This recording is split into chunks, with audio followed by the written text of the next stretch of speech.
the National Trust for Guernsey for welcoming Bob and I here, because we've had a marvellous time getting to know an island that we've never visited before and fallen, frankly, flat in love with Guernsey. So thank you for that.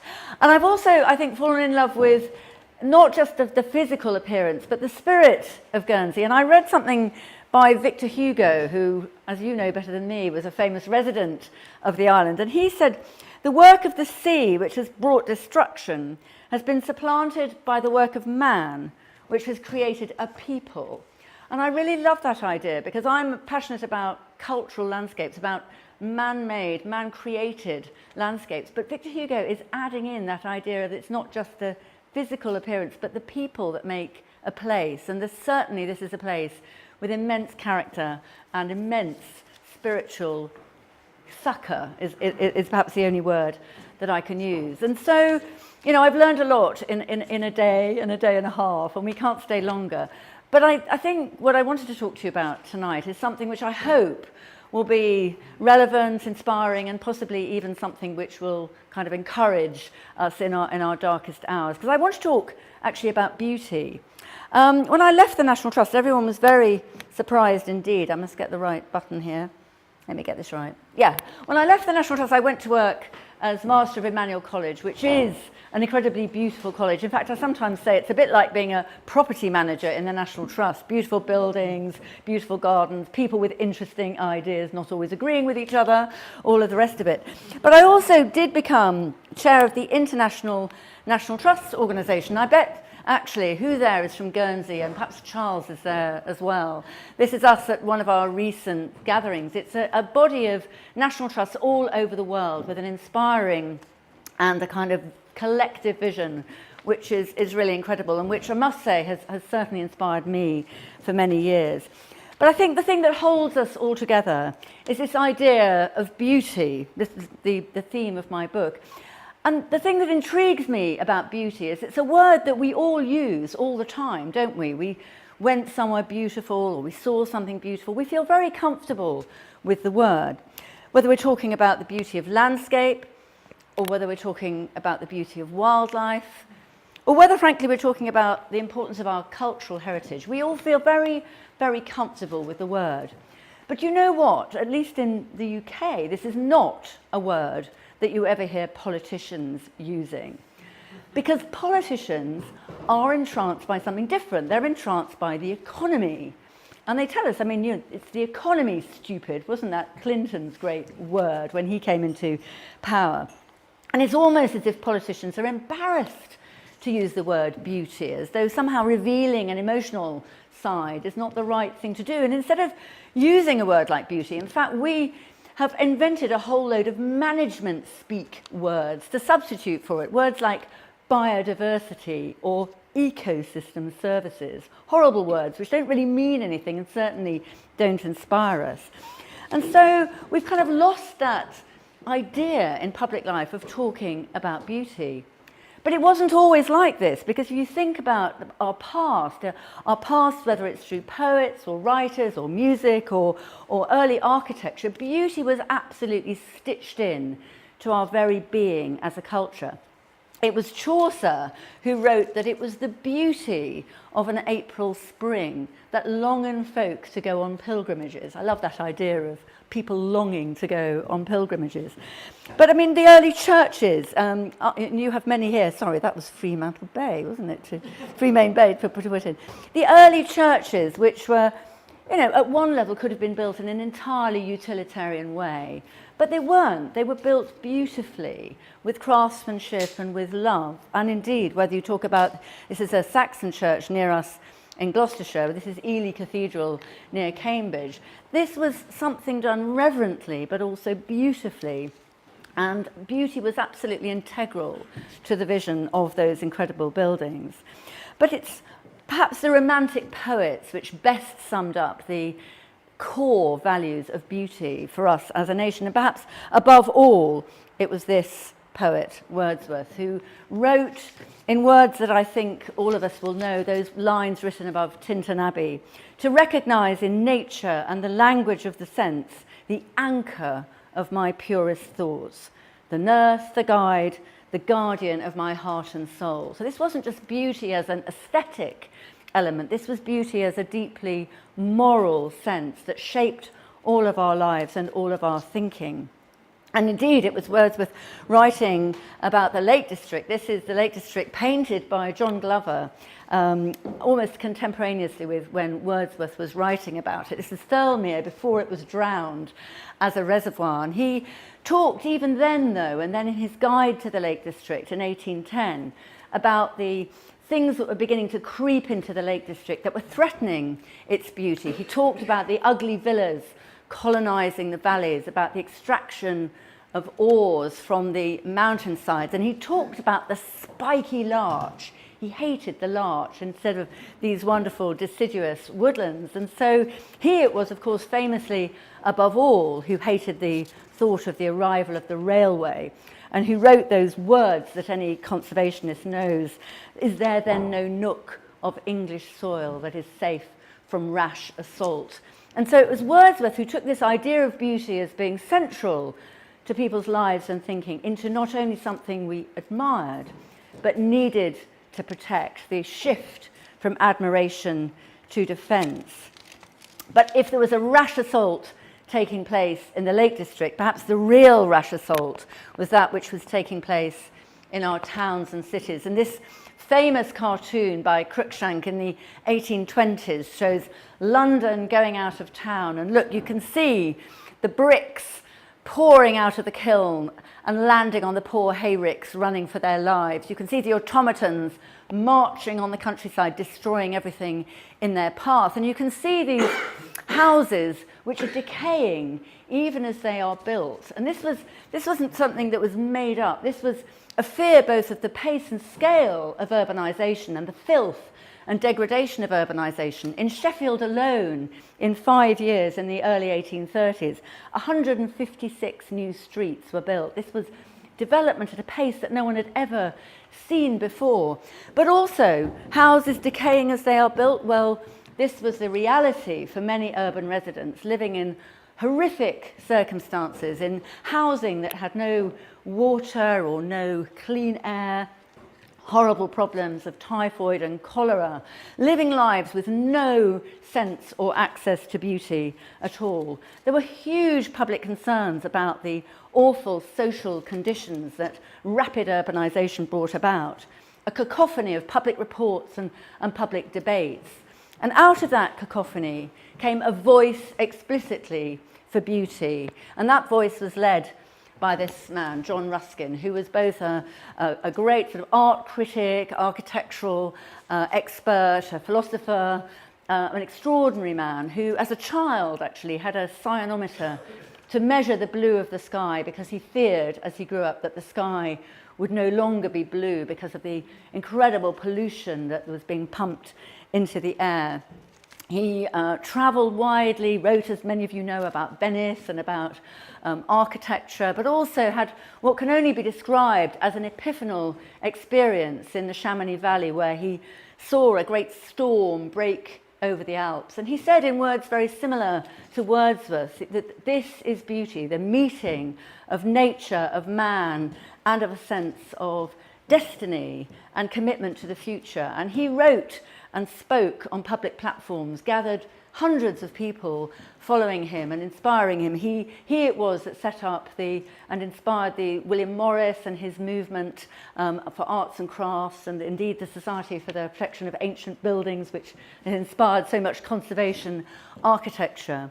But he also inspired this young woman, who really has been my heroine throughout my working life, Octavia Hill, who was an extraordinary young woman when she met Ruskin as a teenager. She worked in the Ragged School, and she used to march the children out on a Sunday because they needed to get out into the countryside to feel green grass under their feet, to smell fresh air, and to pick flowers, because they had none of that in their lives. And she believed that everybody was entitled to and needed beauty. She was a pioneer in the social housing movement, buying houses and letting them to families, but always making sure there was either a garden for the children to play in, or perhaps even a window box if nothing else could be provided. And she had this vision about green spaces in cities, what she called open-air sitting rooms for the poor. And she worked with others because there was this incredible development taking place in London. And between them, this trio, there's Octavia in the middle, much older by now, Canon Hardwicke Rawnsley on the left, who is the Lake District cleric who really took on the mantle of defender of the lakes from Wordsworth, and Robert Hunter, the lawyer, on the right, who was the lawyer for the Commons Preservation Society. And between them, they were campaigning for the protection of countryside and the protection, particularly of green spaces in and around towns. And because they failed so often in their efforts, they set up the National Trust, the organisation, I think, famous throughout the world for having as its core a passion for beauty and a belief in beauty for everyone. Now, everyone thinks of the National Trust as looking back and protecting the past, but actually these three really were thinking of an organisation that would protect the future. And I think they left an extraordinary legacy, rather different now from this great landowning National Trust in England, Wales and Northern Ireland at least, but perhaps not unlike Guernsey's own foundation, which was around the need for planning and protection of the whole island.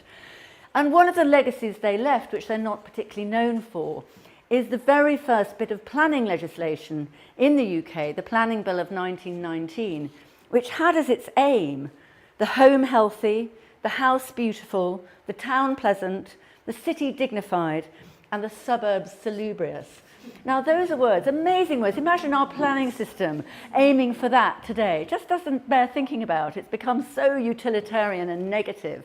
But this was a positive vision about the importance of planning for beauty in everyone's lives. And as you can imagine from the government picking up that planning bill and implementing it, they kind of wanted that too. But they weren't able to deliver it because, as you know very well, the breaking out of the First World War threw the country into chaos. And a chaos from which not only the war but the aftermath left the country in a terrible state of economic degradation, social degradation, and really a very, very difficult environment. And if the government forgot beauty, though, people did not. And there are poignant stories of young men going to their deaths in the trenches, clutching in their breast pocket of their uniforms a copy of A.E. Houseman's A Shropshire Lad, because they knew what they were fighting for. They were fighting for the beauty of England, and that was one of the rallying cries for our troops going to horrible deaths in northern France.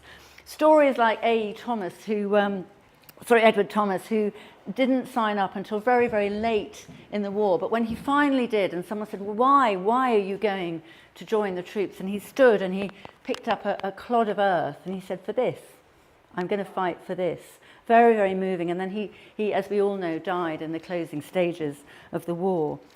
And so the government promised, didn't they? They made big promises, a land for heroes, homes for heroes. But of course, as we all know, it didn't materialise. They came home, the troops, to economic chaos, to a government that was unable to deliver on their promises, a pretty shattered society and a shattered economy.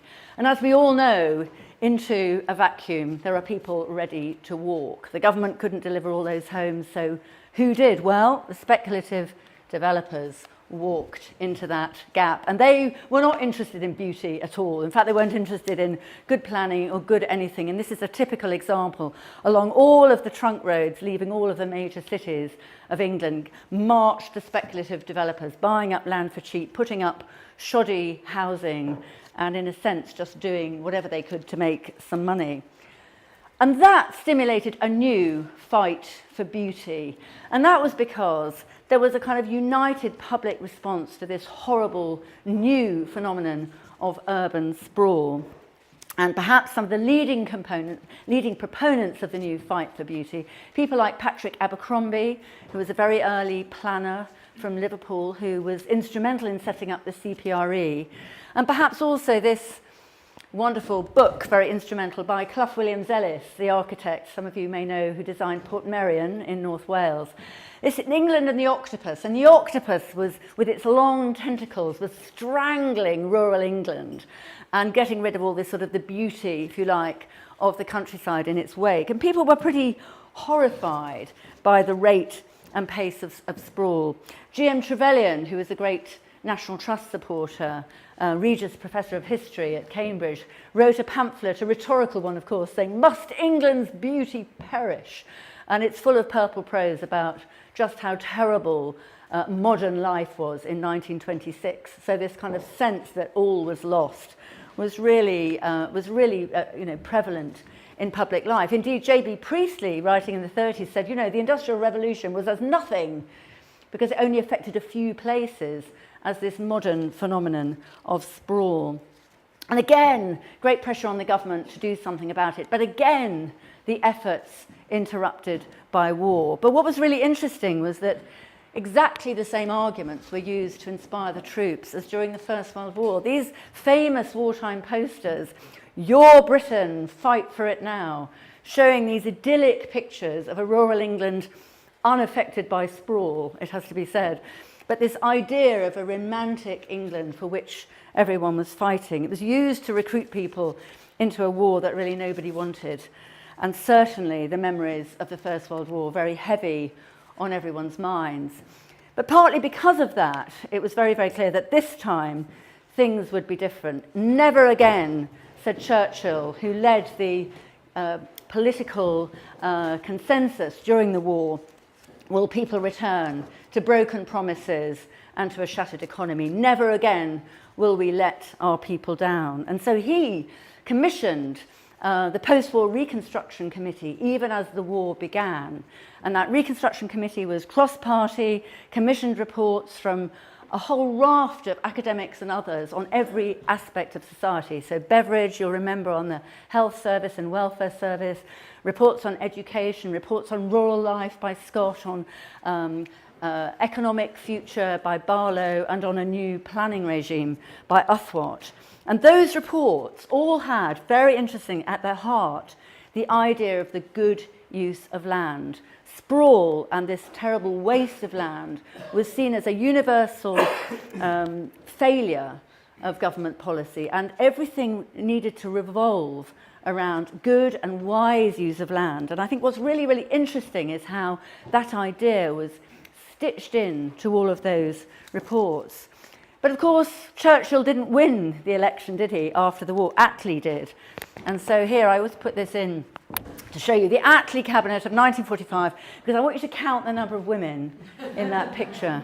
There is one, it's Ellen Wilkinson on the far right, who is Minister of Education. But anyway, it's not just about the women. This was the cabinet. But I think the point I'm making is it wasn't just a Labour government that had these ideas. It was built on that wartime consensus and all the preparation that had been done. And the thing that really impresses me is how beauty was stitched into their ideas. They were very explicit about meeting both the material needs of the nation, need for housing, need for jobs, need for a good economy, but also the non-material needs of the nation. And that is something that I think, in terms of the fight for beauty, is a very remarkable moment.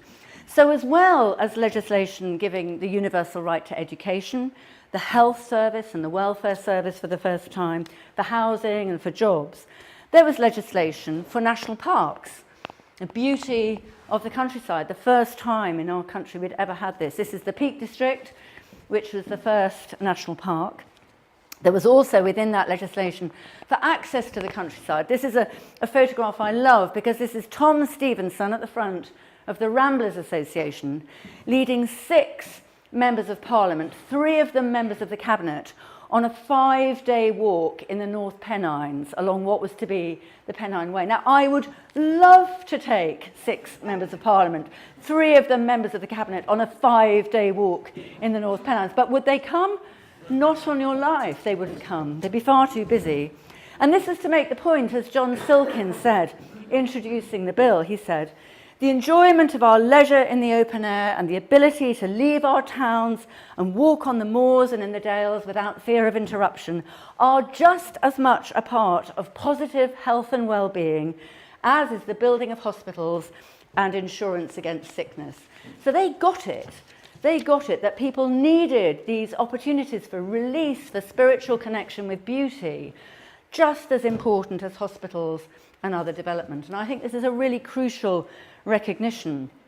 What else did this legislation do? Well, nature reserves for the first time. This is Ben A, one of the very first in the country, in Scotland. And indeed, the planning legislation. So vitally important, the 1947 Town and Country Planning Act. After all those failures before, for the first time, managing planning in town and country, both to contain sprawl and manage the protection of the countryside together, both determining where development should go, but also where it shouldn't. And among this, a bit later, were the green belts. This is a poor picture, I'm afraid, of Sheffield's green belt. But that was the vital protection against sprawl, and done really, really vitally and well. Now, of course, they did need housing, and so the new towns were the way of meeting people's needs for housing. Now, this is a very early picture of Stevenage. Of course, it doesn't look at all like that today.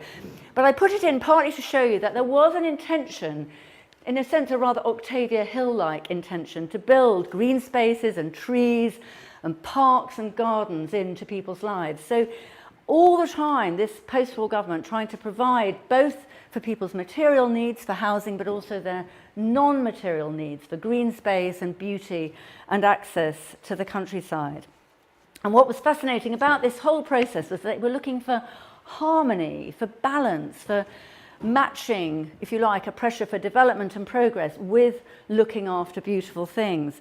It was also true that in the post-war period, there was for the first time proper protection for historic monuments. This is Whitby Abbey, but extending from there not only to the individual monuments but to conservation areas, so looking at villages or parts of cities as an integrated whole, and indeed ultimately in the protection of our cities. This of course is Bath, which became our first World Heritage Site. So a really strong emphasis, as we had heard before the war, on land, good use of land, protection of beauty, as well as meeting people's needs. This is a very remarkable period.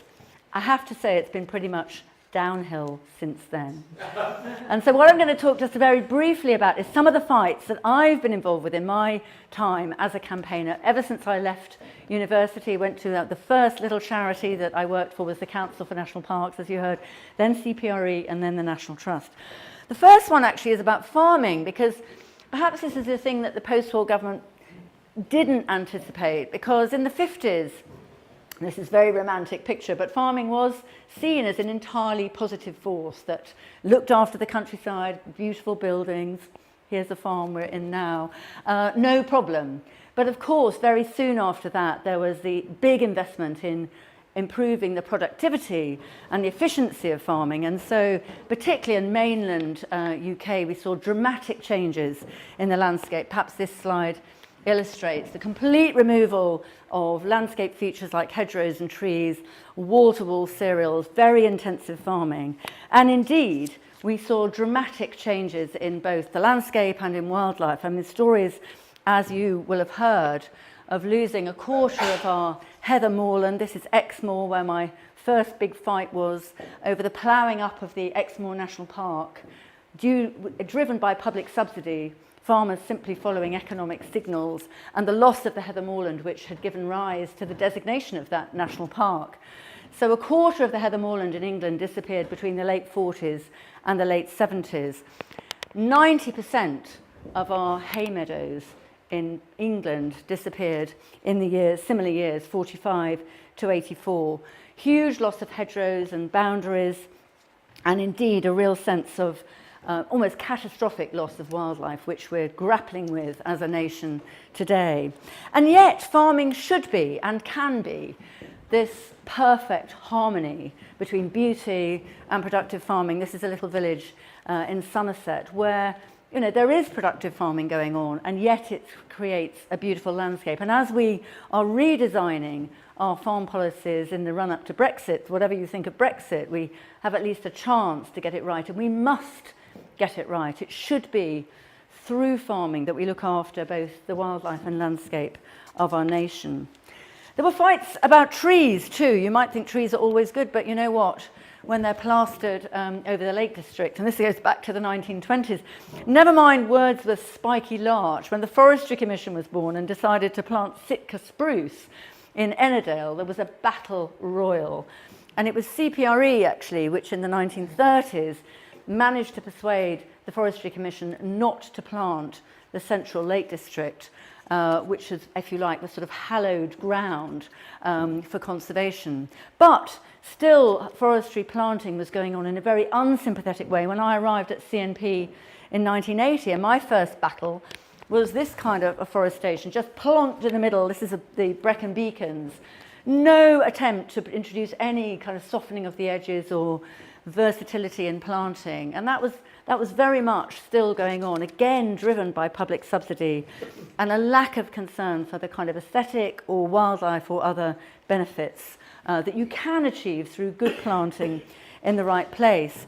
Massive loss, as many of you will know, of our ancient woodlands, particularly in England, and this is the sort of beech plantations of the Chilterns, which were decimated, again driven by public subsidy to either destroy the trees and farm the land or often underplant with conifers so that the biodiversity values disappeared. But also, perhaps the worst example of a government focused only on economic benefit and not on beauty at all was only back in 2010, when, much to everyone's surprise, the government decided it was going to sell off the public forests. Now, we'd heard rumours about them selling the big commercial conifer forests, but this was actually a plan to sell off all of the forests, including, this is the New Forest, there's also the Forest of Dean, there are Cannock Chase and many, many ancient forests which were all going to be sold. This was an absolutely extraordinary situation where the government seemed to have completely lost the plot about how people felt about these ancient woodlands. But this was also one of the campaigns which I have to say I've never seen one faster. I remember in the House of Commons one afternoon when the then leader of the opposition, Ed Miliband, remember him? Stood up and asked the Prime Minister of the time, David Cameron, remember him? Does he support his right honourable friend in her plan, says Caroline Spelman, to sell off the public forests? David Cameron looked at his note and said, "No, I don't," and sat down. And that was that. End of campaign. Quite extraordinary. Never seen any U-turn so fast, but I wish they could all be won that way. It's rather rare. There were big fights about roads. And, the coastline, before I get to roads. The coastline was another big campaign. And here, this was the kind of development that was taking place all through the English and Welsh coasts before planning control came in the 30s. So caravan sites and bungalows without any control at all. And this time, again, it was the voluntary sector, first CPRE, and then the National Trust with its amazing and prescient Enterprise Neptune campaign back in the 1960s, which surveyed the whole coastline and identified 900 miles that was beautiful and should be saved, and set about buying it. And by the time I left the National Trust, we'd got to around 800 miles, so well on the way. But again, a fight for beauty won entirely this time through action of the voluntary sector. So back to roads, which are almost universally a thing that is not about beauty, and there's the sheer destruction of major road construction. But this was a time when the government, particularly back in the 80s, was absolutely determined to build more roads. Traffic congestion was a problem, and the answer was to build more roads. But you know what? They all filled up straight away.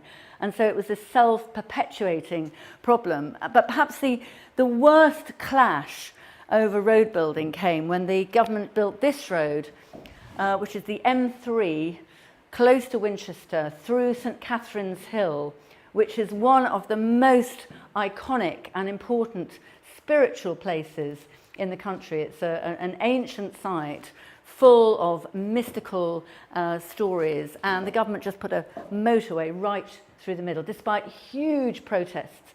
Everyone ever heard of Swampy, who took to the trees and tried to stop this? And in a way, this was perhaps the most iconic and most bitter fight. And after that, the government did pull back on its road building programme. Cynics would say it did so because it was running out of money. But this idea of the sort of rampant road building did slow down for a while.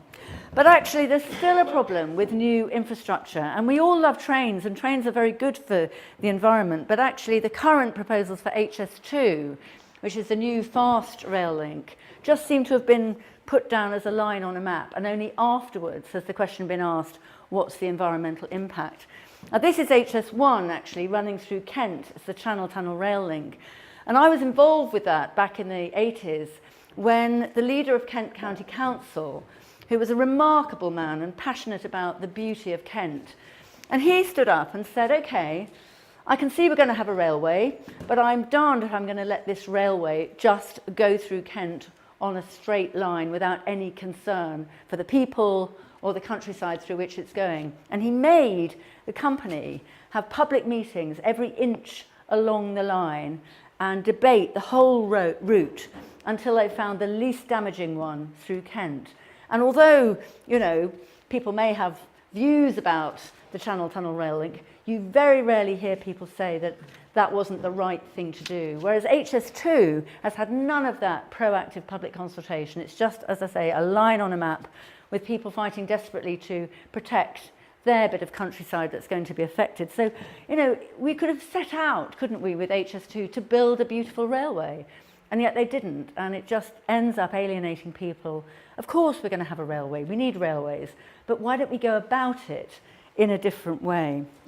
And so those debates have occurred in every sector of policy. Here's another example, the loss of the country house, the great exhibition in the V&A of the 1970s, the crisis of Mentmore, this extraordinary 19th century house which the government refused to allow the V&A to take on, and there was a great sale. So this house still remains, but all its contents gone. And so, you know, throughout the period, in the post-war period, we've had repeated examples of governments just focusing more and more on the economy and less on that idea about balance and harmony and trying to kind of bring beauty into decision making.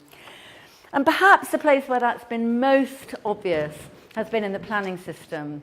And I keep coming back to planning. It's always an issue where you've got small area of countryside or small island, perhaps I could be talking about Guernsey here, and a large and growing population. And planning just always seems to be at the heart of those debates. And in some ways, it's not hard to see why planning can get a bad name, because, of course, we didn't always get it right.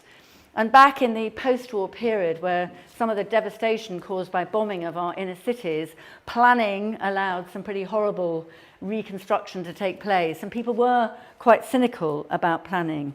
And yet, you know, planning is the tool which can allow us to both decide where development should go for good reasons, but also where it shouldn't go in order to protect the beauty of the countryside and indeed the beauty of our towns and cities. And perhaps again, you know, having throughout my career had fights with the government over they're wanting to weaken the green belt or wanting to relax control over where new housing should go or simply impose vast numbers of new houses on beautiful bits of countryside. But perhaps again, the biggest campaign was the one we had in my last year at the National Trust, when the government again published this awful document, the National Planning Policy Framework, which had among its words the statement that the default answer to every new planning application should be yes, which was an absolute red rag to a bull to the environmental movement, because of course many planning applications will go through, but the idea that the default answer should be yes and you wouldn't have a legitimate debate about whether it was the right thing to do seemed to us absolutely shocking. So there was a big campaign, and unusually the National Trust was the one that led the charge. It felt as if we were walking in Octavia's footsteps. It felt that this was a moment when, as an organisation, we had to rise up and be counted and say what we all felt. And so we had this petition in our properties. Can you imagine people coming to our properties to sign a petition? They came in their hundreds of thousands because it felt a campaign that touched everybody. And here's the petition being delivered into Parliament. And in fact, we made considerable progress in the campaign. I kind of like to say we won, but we didn't really win because our successors are still grappling with a less awful but still not perfect planning framework. But the government did back off that very, very provocative comment and did say, yeah, we do recognise that the planning system is both about new development happening, but also in new development not happening in places where it shouldn't. But perhaps the other reason why planning is so important, it's not just about these big fights, it's also about using planning to get things right. So in rural areas, for example, this is near me in Gloucestershire at home, you can build beautifully in local areas using vernacular materials and traditional styles. And indeed, this is a very new development in Cambridge, very dense urban development, built to very high standards of sustainability, very successfully accommodating a lot of people very close to the heart of Cambridge. So again, using planning to get things right is vital. Perhaps most of all, though, I think, is this idea that planning can enable the right kind of vision, not just in the countryside, but also in our towns and cities. And so remodelling our cities and making them beautiful for the future, sustainable, livable, walkable, is absolutely essential for the millions of people who will and will always live in cities. This is Newcastle, a city I know well, and which has had an enormous amount of money spent on regeneration, is beautiful, is grappling with sustainability, and very successfully so. On another scale entirely, here's a town where Bob and I live at home, which is Cirencester, which has just had its centre completely remodelled as a sustainable, walkable, human scale, very, very successfully. And here, of course, just a flatty wall is Les Caches Farm, which itself, and not just as a beautiful historic building restored, but a place which will be full of life, which will create an income for the National Trust and will be a hub of activity of a totally sustainable kind. So this is a vision. Planning is about enabling the right kind of development that ticks all the boxes, going back to that post-war vision of harmony, of integration, of multi-purpose objectives. So I've talked a lot about fights, haven't I, and a lot about campaigns, and I've kind of almost implied it's all about arguing with the government. Well, it's not all about arguing with the government, is it? It's also all about us. And perhaps the final message, and a message that's very much in my book, it's really about the way we think about things and the way we behave and act, because there is this kind of obsession within government, isn't there, about the economy, about GDP, and the kind of shopping is the only measure that seems to sort of judge whether the economy is going well. And yet, you know, GDP is a terrible way to measure progress. It's only about income and expenditure. GDP doesn't have a balance sheet. And we all know that in life, as in everything, you need a balance sheet. You need to know what your kind of roots are. In wildlife, we've kind of wrecked our balance sheet, and indeed, we're not good at looking after the natural resources on which we all depend. And so it's quite interesting to think, well, you know, is there a way through that debate? And I was very struck, there's an economist back in the 1940s, an American economist who captured it very, very well to me. He said, economism, this word that's really about just focusing on the economy, can build a society which is rich, prosperous, powerful, even one which has a reasonably wide diffusion of material well-being. It cannot build one which is lovely, one which has savour and depth, and which exercises the irresistible power of attraction that loveliness wields. And so this idea that actually it's about us and what we value and how we indicate what we value to the decision makers that really matters. And we've got some choices here, because actually we can imply that, you know, in focus groups and everything else, yes, it's all about the economy, or we can recognise that actually we need richness and the things that money can't buy in our lives. And perhaps the people who need that more than ever are our children, because you know what, remember Octavia and those ragged school children never having access to beauty? Well, children today spend between 6 and 7 hours a day in front of some kind of electronic device. The area over which we let our children roam free has shrunk by 90% in a single generation.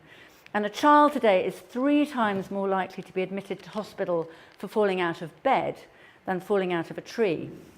Now, I'm not in favour of children falling out of trees, just to be clear. But I am in favour of children having access to nature and beauty. And after all, David Attenborough said, people will only protect what they care about, and they'll only care about what they've experienced. And so this idea that our children are growing up detached from nature is really worrying.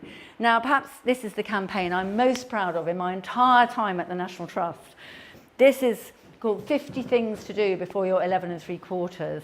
And this is about just getting every child out there into nature, doing 50 things, could be any 50 things, but we had a great list. We had great fun drawing it up about, you know, swinging on ropes and catching butterflies or whatever. But it's all about giving children that unfettered experience so that they grow up valuing the intangible things, the non-material things of life, the things that matter, but money can't buy. And it does seem to me absolutely at the heart of what we think of as a society is the way we bring up our children and share with them the joys of nature. Because it does seem to me that beauty is one of those things that you can't measure, you shouldn't measure.